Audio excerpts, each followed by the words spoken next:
Hey everyone, Dylan's the Man here. I'm your host, JVD Justin. And I am Evan the Great. Finally getting back in the swing of things. We wanted to start a new section of our YouTube channel for pro wrestling. We're big pro wrestling fans, and we've always wanted to do a podcast or something, talk about the current things. So this is the debut episode of Angles and Promos. We're going to cover basically the WrestleMania week between March 31st and April 5th. We're going to talk about current things going on around that time. You've got the announcement on Raw, the Superstar Shakeup. We're really going to get into that once we kind of skim over everything that's happened within the last 5-6 days. But in the beginning, we're going to kind of give you an idea of our taste in wrestling. So to give y'all guys, let you in the minds of our brains, I guess. We'll kind of start off with, what kind of wrestlers we like, our current wrestlers. So the first question we'll kind of answer for you guys is our current top 3 wrestlers in the WWE. I guess I'll start out. Right now, my favorite wrestler is, I guess because he's still current, it's Randy Orton. The world knows that. I love Randy Orton. I like AJ Styles. And the third one, it's going to be tight because there's a lot of guys that fit in there. But I believe he has arrived, and I will follow him all the way through, and that is Nakamura. Much like you, I love AJ Styles. He's probably my current number 1 guy. There's like 9 guys in the Oh third God, spot, it's, just so you know. man, there's like 9 guys in the first spot. We've been following AJ Styles for a very, very long time. Not too long ago, I had the privilege of going to Memphis and watching Smackdown. I thought it was very surreal to see him in a WWE ring. It really it gave me goosebumps thinking about that. Considering we watched him at Poplar Bluff in the Black River Coliseum wrestle Kurt Angle in a hell of a match. Yep. And now he's a long way. He's just off of losing the WWE title beginning of the year. My second one is Kevin Owens. Love Kevin Owens. Been following him since PWG Ring of Honor. And in that third spot, man, that's where it gets tough. I'd like to say Nakamura like you. Yeah. But, man, I'm really glad Samoa Joe's there. Yep. We've, just like AJ Styles, we've seen Samoa Joe come up through the indies, and I'm happy to where he's at right now. Now, with current top 3 guys we were talking about, well, maybe we should cover our current most hated wrestler. And for most people, like we were just talking about, Roman Reigns. We do not like Roman Reigns. He reigns boring. Yeah, as I like to say on our Twitter account, hashtag when it rains, I'm bored. Yep. But here's the thing. I feel bad for Roman Reigns. He's forced into that spot. He's doing what he's being told, it's his job occupation. And so a lot of the hate he gets kind of isn't on him. It's almost like he's the next coming of Cena. Gets shoved down our throats a lot. But I would go, beside him, I'd go on and say probably American Alpha. I know you hate that. Oh, man. But, man, I hear a chair shot out there. Man, I just can't get behind him. I don't find him entertaining. Never did in NXT, so. I believe they missed their mark. They are great. I love them in the ring. But my dream is not going to come true. Because when they was first coming out and they won the belts, I'm like, Kurt Angle's coming and he's going to manage them. No, he's actually the manager of Raw now. So that ain't happening. That's some stuff we'll get into. So where are we at next? What's your favorite match of all time? My favorite match of all time is Undertaker vs. Shawn Michaels, WrestleMania 25. They're my favorite wrestlers of all time. And to see that rivalry begin anew, because you look at like 97 when DX was getting found, you look at Bad Blood and they had Hell in the Cell, man, in St. Louis of all places. And that match gives you everything you want except for the botch over the top rope where Taker almost looked like he broke his neck. But that is by far my favorite match. Even with the entrance, Shawn had come back in recent years, found God. He's got the entrance where he's like descending from the heavens. He's all dressed in white. They've got the bright lights. Then Undertaker comes up from underneath the ramp like he's coming from hell. And just the whole match itself is just amazing.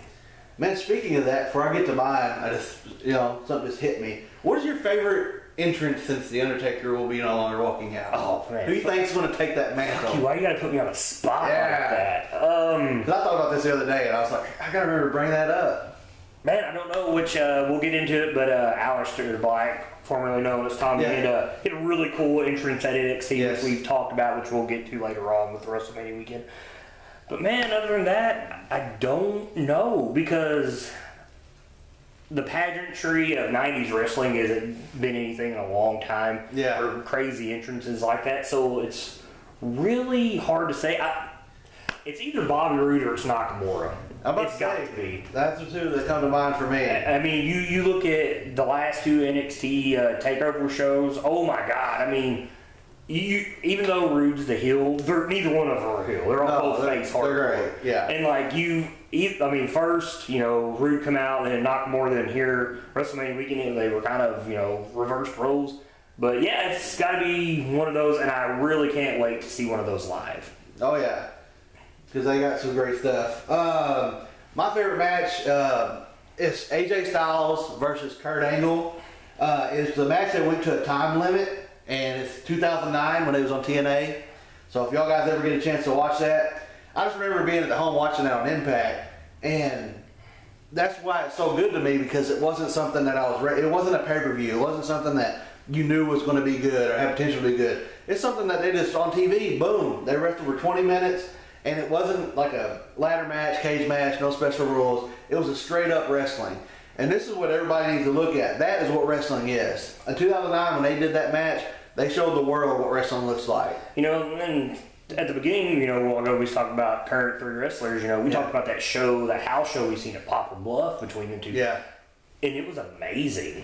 It was on fire. And Kurt put him over, and then afterwards, remember Kurt was in the ring. He was taking pictures with people. They were letting him get. What he said after that match. Yeah. I'll never forget it. He said on that show, that y'all know, Kurt Angle got the mic when it was over. He said, "This is the future. This is the next big legendary star. He will be legendary." And boom.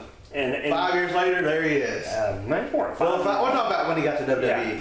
Yeah. It might have been 5 or 6, but 2009. You're looking at almost 8 years. Maybe more than that. There you go. So Kurt Angle also can tell the future. So I can write that down. And literally leaving TNA was the best thing for AJ Styles. Yep.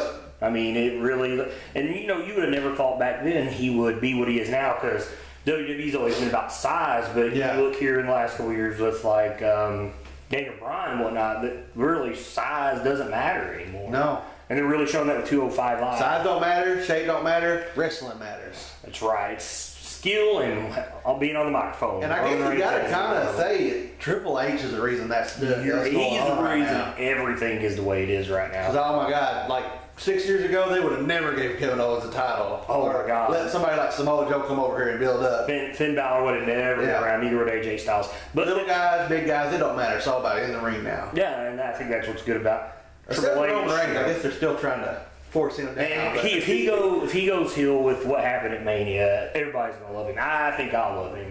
That's what I'm working. We're gonna deliver that later. And then with all this talk of all these indie darlings that's come up and whatnot, what's on your mind for the next big wrestler for the WWE? Oh man, the next big wrestler. He's on Raw or Smackdown. We going that route? No, just in general. In general, the next big one that's going to move up, and I guarantee it. Tommy N, aka Aleister Black. You really he made his debut. I have never, because I had so many people messaging me, like 2 or 3 people that are wrestling fans, and they're like, "Who is this guy?" And I was like, I would have never knew who that guy was until like a year or 2 ago when I was watching the YouTube video, and I'm like, "Who is that?" And Von Doom's like, "Oh, you don't know who that is?" So just go look at it. He's got his top 20 matches, so top 20 moves. So I just copy and paste that, and I started sending it out to people. I was like, "That's who he is." And I love his interest. He kind of made a couple, mistakes in the match. Yeah, we'll get to that later. But to see how agile he is, his music, it's catchy. His entrance and his finisher, if he finishes people like that, it's so awesome because it reminds me of like a Mortal Kombat fatality. And I just think it's badass. And I thought Nakamura had the best kicks. I was wrong. I think it's Aleister Black. His are cool, man. I think he's our next like up and coming star. Like he'll be NXT champion probably within 6 to 7 months, maybe a year, and that's when Roode's going to move up. So You really can't say rude because he's already established himself. Yeah. But he's great. Glorious. Yeah, glorious. For myself, man, I'd like to say, which I really like you picking Aleister Black. It's hard for me not to call. It's like calling Kevin Owens. Like you back then, you'd always want to say Kevin Steen because it was like that for so long. But I'd like to go that route. Like I'd like to say like Nakamura, but Nakamura's huge. Samoa Joe's going to be huge. I'd like to say Braun, but Braun's going to get that push, and I don't think he'll ever be what they should let him be. I cry when I watch Braun Strowman. Oh, man, it is. He was so badass when he fought the Big Show on Monday Night Raw, and then they let Roman beat him. Oh, no one talk about it. But anyway. But I think now that they're letting him loose, it's going to be Austin Aries. Austin Aries is so good. Man, I remember watching him at 2007 Lockdown, St. Louis, as TNA's first. It was their second pay-per-view outside of Florida. The first one was in Detroit, and he was the Austin Star back then. And boy, man, horrible gimmick. Yeah. Man, could he wrestle then? And now that you see that, then he went Austin Aries. That was his big thing with ROH, and now he's there. And I think once they cut the reins off him, he's gonna be great. I don't like that he didn't win the title at Mania. Yeah. But once they let him have that spotlight on the main stage, whether it be Raw or SmackDown, because he's not going to be on 205 Live. I think, they took him off of NXT, and he wasn't there for a long time when you think about it. And then I think they're using him to build up 205, to draw that crowd. Him and Neville had a really good match, which we'll get to. But I think he's going to be the next big thing. He could. A level. Man, because, and his mic skills are phenomenal. Yep. His moves. I wish he would still go. I wish they'd let him do the Brainbuster. They need to. But it's the fact that his character promotes both heel and babyface. Yep. Without him, and all it is just the tone of his voice that changes to both. For instance, like the thing where he's been doing the interviews with himself here recently, like the first one, like he would beat Austin Aries, he'd have his sunglasses on, he'd take them off, and he'd turn his shoulder, and then he'd be the commentator in the interview, and then he'd put his glasses back on. I think very few wrestlers could pull that off, and he's one of them. I do got something to say while we're on Austin Aries, and some people might think I'm actually crazy for saying this. I believe Austin Aries, because Jericho's time is coming to an end. Austin Aries is your new Chris Jericho. He can talk. He can wrestle. He's a showmanship. And the number one thing in wrestling, kids, this is all people don't know, I'm giving you a history lesson here. If you can make other people look badass, you will make it in this business. Yeah, I agree with that. And when somebody hits him, when he reacts to it, it looks like they hit him twice as hard. Just like Jericho can do. And it's great. Yeah. Sorry. No, I would have never thought about that until you just said that. I kind of agree with that. Yep. Wholeheartedly I do. That's actually a pretty good analogy. Now to kind of give you an idea of the podcast, we've talked a lot of WWE here. WWE is one thing that you're going to catch live constantly. Yep. And that's what makes it bad when you want to do a wrestling podcast, because you watch stuff like ROH, TNA, New Japan Pro Wrestling. A lot of that stuff we get recorded, and before you even get a chance to watch it, it's ruined. Yep. So we will bring those up in important times. when there's big matches going on. Like here recently, this past WrestleMania weekend, ROH always has a pay-per-view at that time, which the Hardys and the Young Bucks had a really good ladder match. But when those things are important, we'll bring them up once we catch good matches. But like I said, it's kind of hard to talk about that stuff all the time when it's already ruined for you by the time you watched. Yeah. Now, with that being said, we're going to cover WrestleMania weekend. The big thing first was the Hall of Fame. Yeah, that was great. Had a really good highlights. To me, Jim Cornette. I love Jim Cornette. Jim Cornette is the bomb, just so y'all know. He is my favorite manager of all time, and it was literally like watching an evangelist speak. And I thought he stole the show, which was bad because he wasn't even being inducted. He was just an inductor. He definitely stole the show. And I feel like a lot of young wrestling fans that were not really familiar with him or familiar with Rock and Roll Express. He's been around for a long time. He is going to get a lot of Google searches after that. I'm pretty sure he did, because he did a phenomenal job. I'd say that might be the best induction ever right there. Yeah, he's great.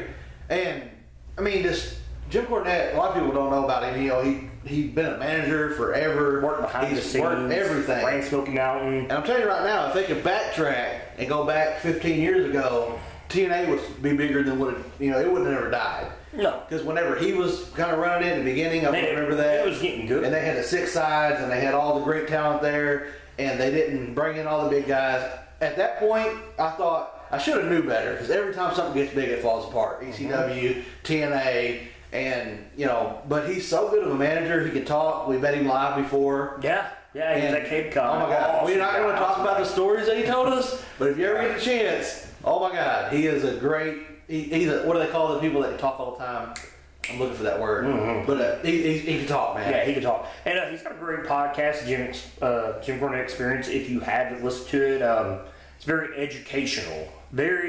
He's almost like a historian on there. Yes. And if you don't watch if you watch all current wrestling, you're not familiar with wrestling in the past, especially where he goes to, or stuff I'm not really familiar with, I really enjoy listening to his podcast. Literally, it's like he's the teacher and those who are listening are students. I definitely got to start listening to that. You need to, it's good. One of my favorite wrestlers, I would probably say the 90s, DDP was inducted. Yes. Let's go over the inductees real quick. DDP. He started off with the Hall of Fame. Yeah, you had Beth Phoenix, your boy Kurt Angle, your favorite of all time. Rick Rude, Rock and Roll Express, you had Teddy Long, and then the Warrior award went to Eric LeGrand, which that was pretty touching. It was.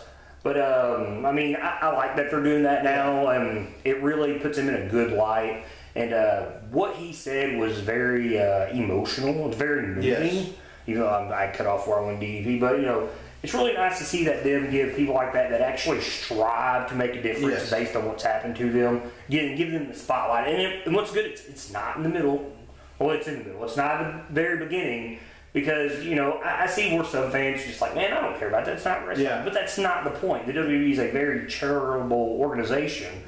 And they do a lot of stuff for people. And like me and my wife, she before we got together, she didn't watch wrestling. When we lived together, she hated when wrestling was on. Because, we'd be sitting there on the couch, going nuts.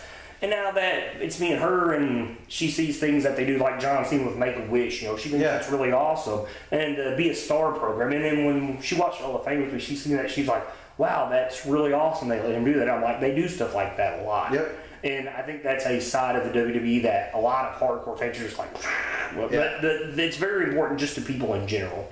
A ton of people don't know, like, especially people that, I work with, they're always like, why do you like wrestling? It's fake. And I'm like, the main reason I love wrestling is because, especially if you ever go to a live event and you get behind the scenes and you see stuff, passion, love, respect. That should be John Cena's saying, because he goes to all these hospitals. He brings all these kids out, like Von Doom was saying. He sets them ringside. They have like the bully program you talk about, like Sheamus and Mark Henry and all them guys. Man, it's so much like a community thing when it comes, because they can go there and they inspire all these people that you can overachieve. You can have your dreams. You don't gotta let the real bad things in life wreck you. No. And that's what it's all about. And if you get behind the scenes, they have bad guys, they have good guys, and all that stuff. But behind the scenes, out of all sports, wrestling is the #1 sport that gets behind and brings these people in. A lot of people might disagree with them. I'm just look at the numbers and look what they do. Well, it's a year-long thing. Yes, and it ain't a season. It's not a season. Every year, so they've got more coverage. I don't know. I go on that for hours.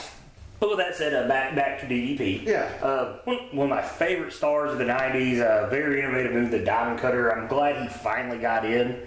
For older guys, I think he's who you look up to if you're an older guy who wants to break into the business. Yep. Because that's exactly what he did.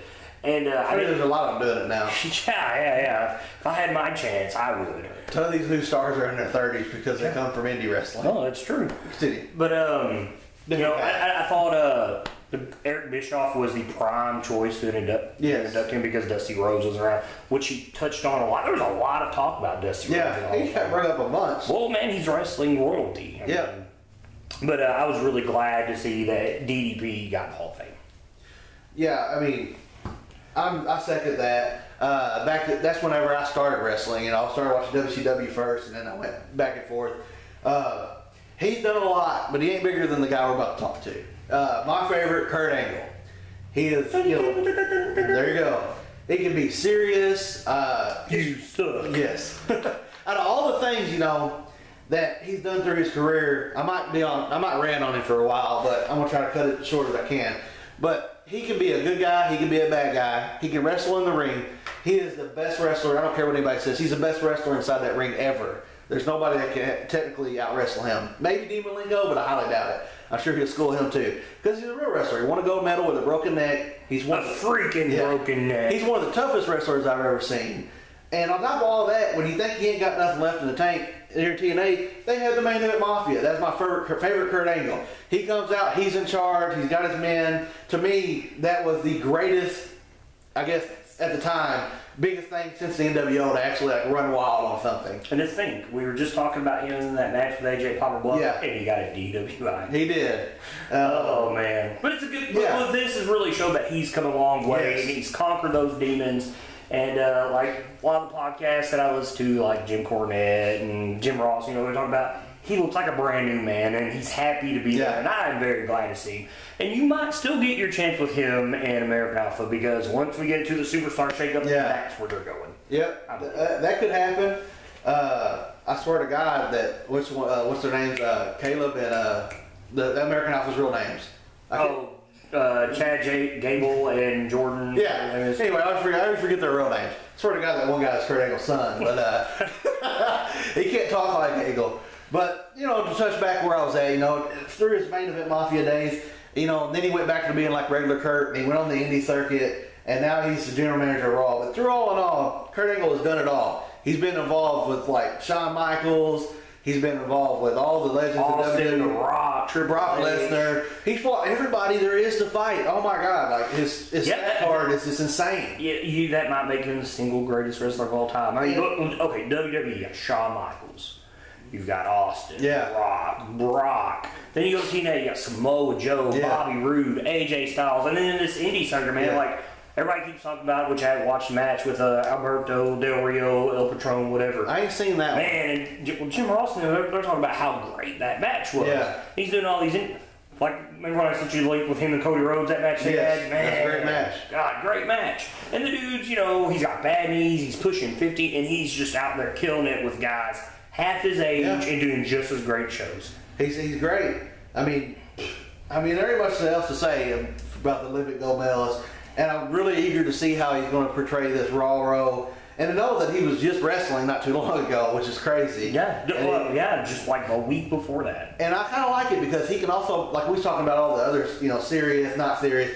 He can also be very goofy. Back in the WWE days, all that stuff that they touched on the Hall of Fame. It's great. I mean, my God, he plays the guitar and he sings and whatever you want him to do. And I don't know, that's all that stuff combined. It just makes me love Kurt Angle. So, and one thing I'd like to say about his speech is I thought he kept his speech really short and simple, with hitting all the important notes. He didn't want to make it too long because he ain't done. Well, let's hope so. That's what I was about to say. You think he has one more match? Oh yeah. Who is it? If he gets that one more match, AJ Styles. Think so? He'll retire from wrestling. You think so? I think that'd be pretty awesome. What about Joe? I don't think it'd be Samoa Joe. I love Joe, but when he I feel like AJ, he got AJ to work. He was already big, but he made him a mega star when he pushed him over. And anybody gets in the ring with Kurt, he's just going to do that to you. And AJ, I don't know about, I'll go ahead and get on him a little bit. Kurt did that for AJ, and he elevated his game. And a lot of people, they always say, you know, Cena sucks, Cena can't wrestle. I'm going to tell you right now, Cena's matches, his last two matches he had against AJ Styles, he can wrestle when he's in that ring with AJ Styles. Man, last year, not to get off topic, Cena, but man, he's been doing great. I'm just saying, like, AJ, he has that star power, man. He can, when he gets in that ring, he can make somebody else, even though the bigger... He can wrestle someone else's style, make them look. There you go. And boom, that's what happened. But all in all, the Hall of Fame, I thought this was probably one of the better ones they've had in recent years. Yep. I thought everybody did a pretty good job, even though I thought, I was like, oh my God, Rock and Roll Express, they're going to do horrible. They were actually entertaining for the fact they kept messing up. Yeah. They kept missing their spots, and I thought that was so hilarious. But they were pretty entertaining, better than what I thought they were. I'm going to put that on my bucket list. I want to go to the Hall of Fame. Well, I have some ideas. We're going to talk about it once we're done recording this meetings of the guys we're going to talk about. Cool.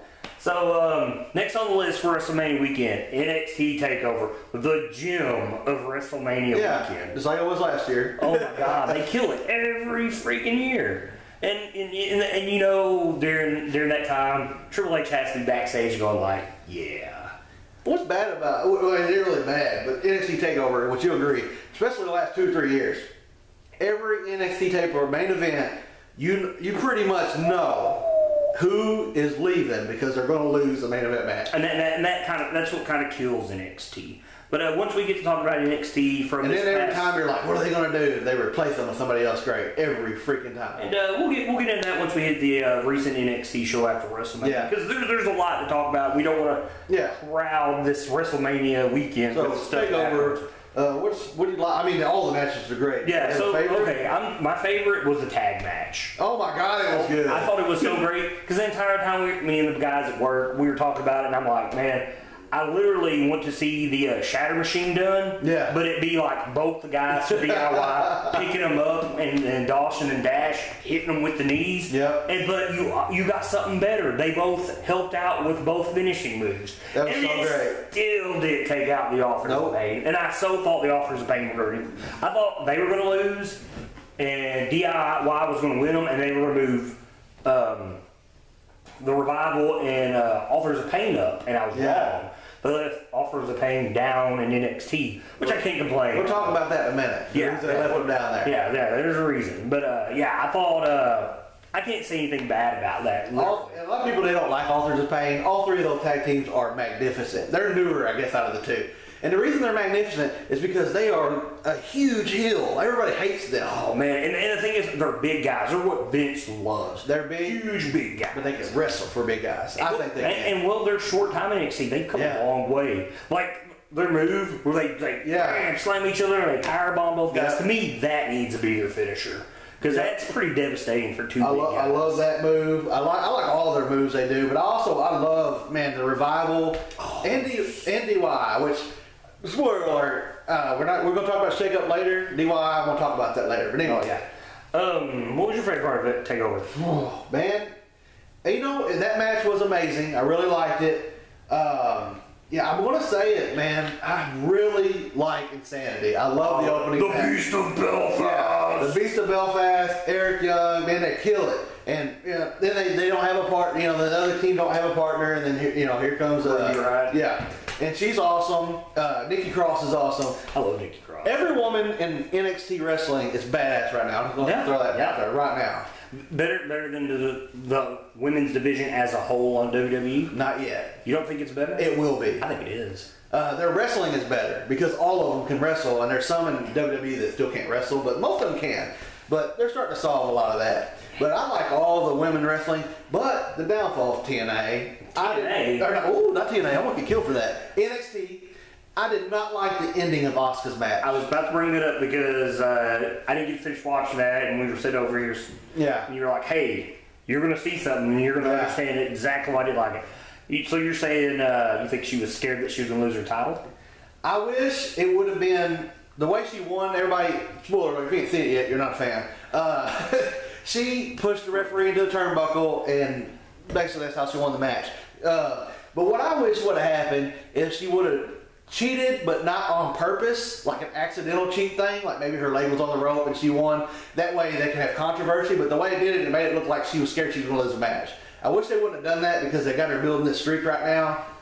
So do you see it as that, or do you see it as she's seen that she's, supposedly injured all these people, and she wasn't going to take a chance of that, and she wanted to stop it? Now that could be something they build on. Because Peyton Royce and Billie Kay, because she hurt Billie Kay, and that looked legit. Yeah. And I can see where she was like, no, I ain't taking a chance. Peyton Royce, by the way, next big thing. But she's got some moves, man. Amber Moon has also got some moves. Yeah, this past NXT after Mania weekend, she's had some stuff that really impressed me.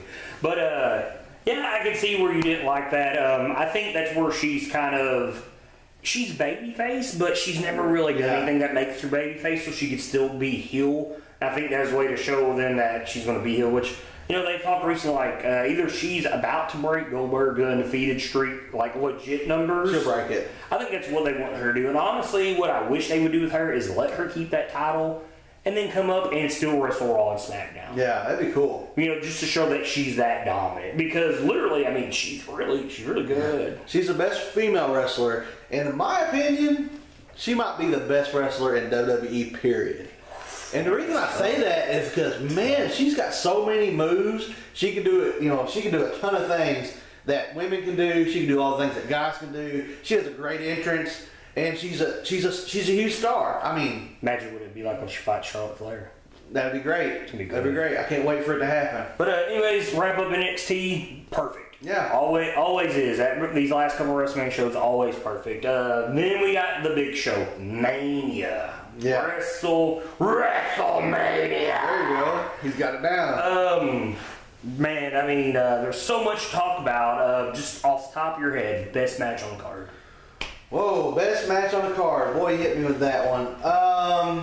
Damn, there's so many. There actually was a lot of good Mania matches this year, more than last year, I think. But I'll agree with that. Some of them I still didn't like. But best match on the card, if you held a gun to me and made me pick without thinking too hard about it, it's Austin Aries and Neville. That match was awesome, but it was on like the pre-show or whatever.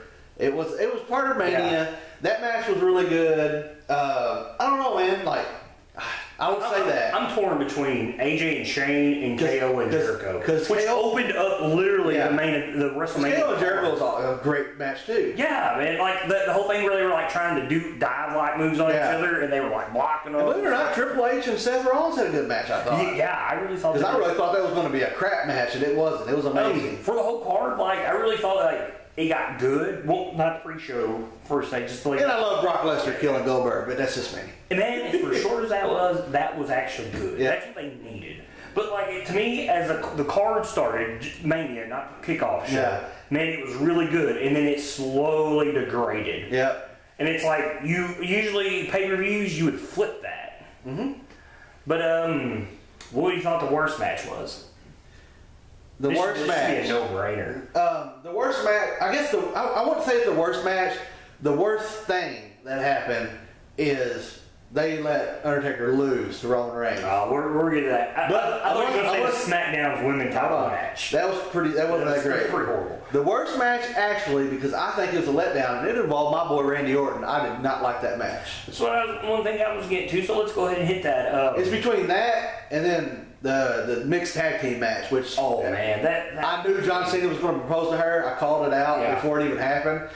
But they're getting a lot of someone from Congress asked him, man, if that was like is that like a legit thing or a storyline thing? People were calling him out on that. So there's my take on it. So okay, let's talk about Bray Wyatt and Randy Orton because we love both of them, and just like every hardcore WWE fan, Bray won the title in a good match. Yeah. The Elimination Chamber, that was pretty good.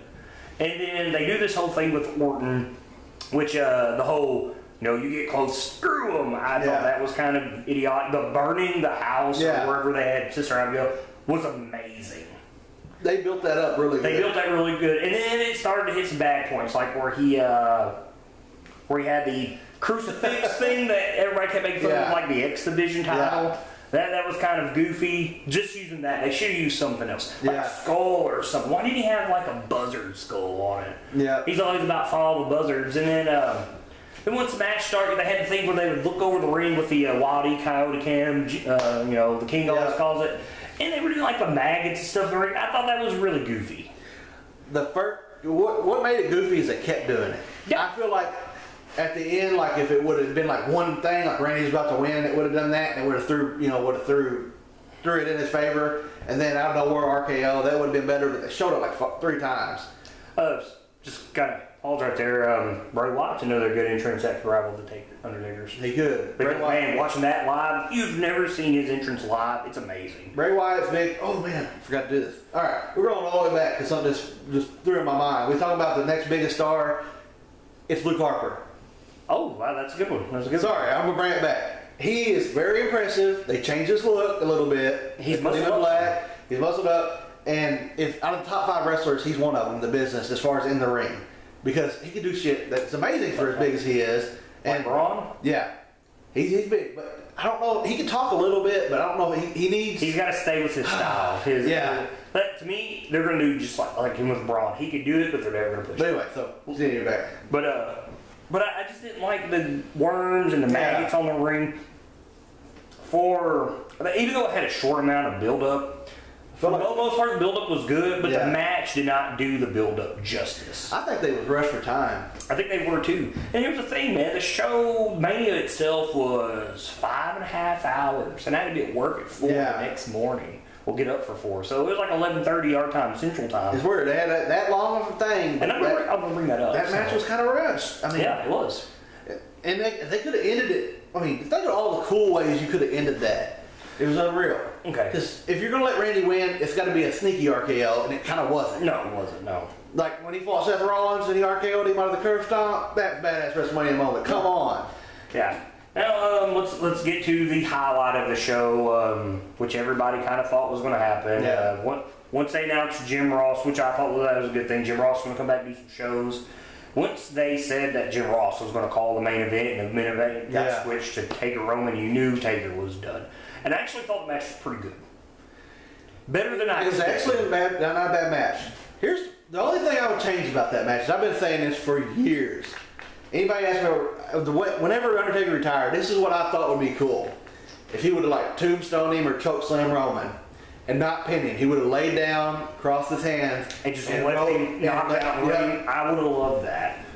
Cause see, if he would have did that, or just have a coffin on the outside of the ring and he goes and gets in it. I mean, come on, WWE. He could have did that, got counted out. Oh, that's true. There's just so many cool. The casket would have been cool. Yeah. Even though I like the sinking into the stage, but if the Druids, as McMahon calls them, if they would have rolled the casket, could you imagine like he's standing there looking over Roman Reigns, and then the lights go out and it gets dim up on the top of that huge ramp? And there's these Druids with the casket, and they're slow, and you know it's coming. Man, the emotion that would build between them, I cried. Because Taker's my guy. Taker's my guy. I've been watching Taker since I was a child. Taker's a badass. And I'm 33. I've been there his entire career. I was in shock when he lost. I knew he was going to lose, but I was still in shock. But, man. Because, I mean, to me, him being done, which some people don't think he's done. I think he's done. X-Pac doesn't believe he's done. Bruce Richards been talking about it. I think he's done. I wish he was done when Brock beat him. Yeah. But, you know, Man, I lost my train of thought. I was so sad. Oh, him being done right there, to me, kills wrestling, my childhood wrestling. Yeah. Because if you look at when he started and what he's been through, all the different eras, you know, the new era, the attitude era, whatever John Cena, the ruthless aggression. Yeah, somebody posted that thing that was talking about all the different eras, and then it's like, bitch, please, Undertaker, all eras. Yeah. and you look at all them guys that's wrestled with him and been done, he's like the last. He's the last. I mean, he could kind of say Triple H, but he's not been wrestling a lot. Which Taker hasn't either. Yeah, he can't put him in there quite. That kills it for me right there. There's a big chunk of me that died right there. And, you know, I know he's getting a lot of heat, and we say we hate Roman Reigns. And it kind of sucked that, you know, he beat The Undertaker, but at the same time, they might have staked their own heart if they're trying to get over Roman Reigns. As a baby face, because guess what? They staked their own heart, but they opened up a world to us that, oh my God, he is now the most hated wrestler. For more reasons than one. And he has to be the heel, even though he probably does not want to be the heel. I believe, like, this is it. Like, this is where you've got to make it. If they have him start, like, just beating all these heroes down and they're booing, I'm telling you, it might be one of those where they got to escort him out of the building. This is one of the things, as where Jim Cornette would say, you get old school heat. Like, where fans want to come over the rail and attack that guy. Just talk horrible to the fans and just beat their heroes up, backstab them. I mean, they really have to do that with him. And the thing is, once we get Raw, I'm kind of feeling they're not going to. I know. We'll find out. But, you know, overall, Mania from start to finish, our time, Central Time, 4 o'clock. Oh, it was long. Till 11:30. Yeah. That is like almost 7.5 hours. Yeah. So, you know, and I think that is way too long. I don't know why they don't split it up. That's what I was going to bring up. If you're going to do a brand split, you could easily move the Hall of Fame Thursday, NXT Friday, and if you do a Smackdown or Raw Saturday, and then one on Sunday. Because if anything has a WWE band, that's going to raise your ticket prices. Yeah, if people want to go. You're going to make money. People are going to go to that. I'm going to go on it Friday, but if you listen to Jim the Ross Report, is another one you Yeah. should listen to podcast wise. He had Dave Meltzer on this Monday, and Dave Meltzer said there were over 70 wrestling events going on that week. Yeah. That is insane. So why would it hurt to add one more to the big show? And I understand the meaning of, well, you gotta get it all. It's WrestleMania. It's never. But you know, there in the '80s, I think there was 2 Starcades at one time, in different show and different time zones. They had that going on. So why not? Because here's the thing.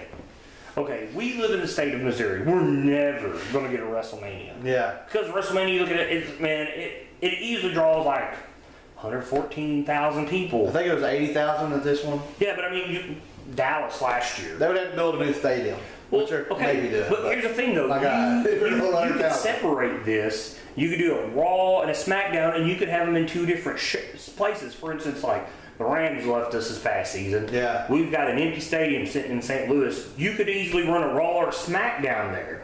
So you're going to draw a bunch of people, and to me, that as a company forces you to make your product that much better, because then you're going to want to have fans going, oh my God, which one do I go to? But it gives the opportunity for fans in cities that will never have a WrestleMania to get one. Yep. And I think they should do that, because it's not all the time that a city will get a pay-per-view. We've got Money in the Bank coming in June. And I think the last one we had was Survivor Series when Sting showed up at St. Louis, or was I think it was Extreme Rules, Survivor Series, or Survivor Series Extreme Rules. I can't remember which way it went. Battleground is one where St. Louis gets one like every other year. Yeah, every other year. But see, I mean, and even with this, maybe we'll get more with the brand split. But I mean, I think that's a perfect opportunity for WWE. Hey, we're going to have WrestleMania here in Orlando, and we're going to have WrestleMania in San Francisco. And then if you do the kickoff show, which I honestly think is a waste of space, they do all this video packaging you see on Raw and SmackDown. You don't need to do that. Nope. That is a place to put more matches at. No one cares about shit that they've watched being built up for the last couple of months. So utilize that time, if you don't want to split into 2, and get it all within 4 or 5 hours. So you think about it, the kickoff was 2 hours. You had 3 matches, which none of them were really like great except for Neville and Austin Aries.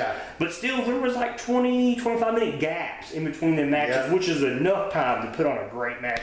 As you were saying at the beginning of this, your favorite match, Kurt Angle, AJ Styles, went to a 20-minute draw. Boom, there you go. You get a 5-minute intermission at the table, and then you start your next match. You could have easily fit 2 more matches in there. Oh, yeah.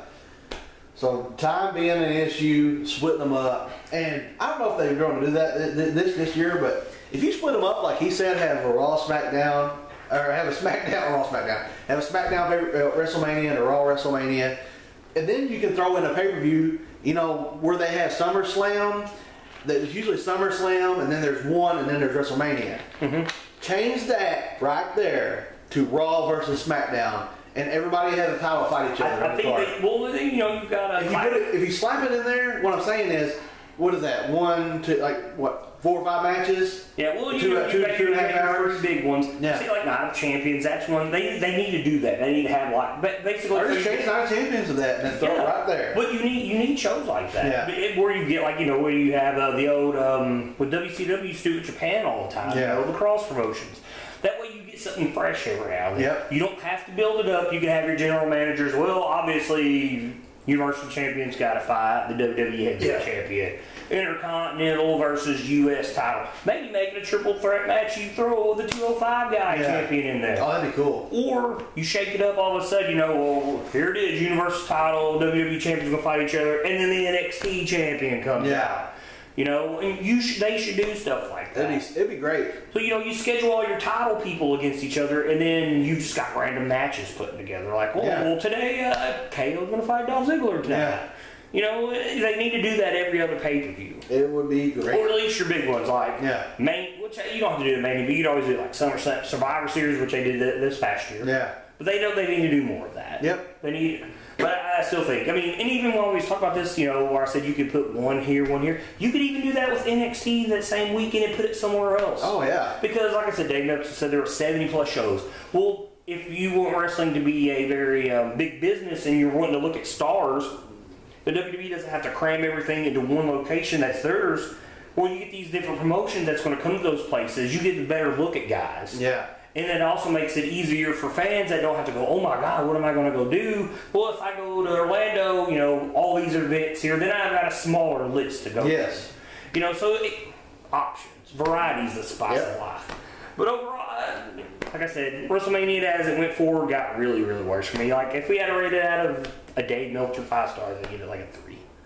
Yeah, I'm agreeing, maybe a 4, but the last 2 or 3 matches, I wouldn't say all of them was a letdown, because Brock, that wasn't a letdown to me. No, it wasn't. It was perfect. It was kind of a jolt, and I thought like that happening, I was like, oh man, this is awesome. And I wish I know it was Undertaker's last match, I wish they would have ended it with Brock beating the hell out of Goldberg like that. Yeah. Because it wouldn't have been as bad of an ending, even though the ending was great after the match. Goldberg done? Yes. You think he's done? He is done. I don't think he's showing up no more. He might. Hell, I might be wrong. I can see some one-shot matches because he's going to go in the Hall of Fame. I think he's going to the Hall of Fame. That's why they did that. It might be him and Undertaker next year. I don't know. He says, no, Undertaker better not come back. He says that he does it because he wanted his family to see him. No, I'm talking about going to the Hall of Fame. Oh, I was talking about, you know, just coming back. No, he's going to the Hall of Fame. Now to probably the most important thing after WrestleMania. We get to Raw.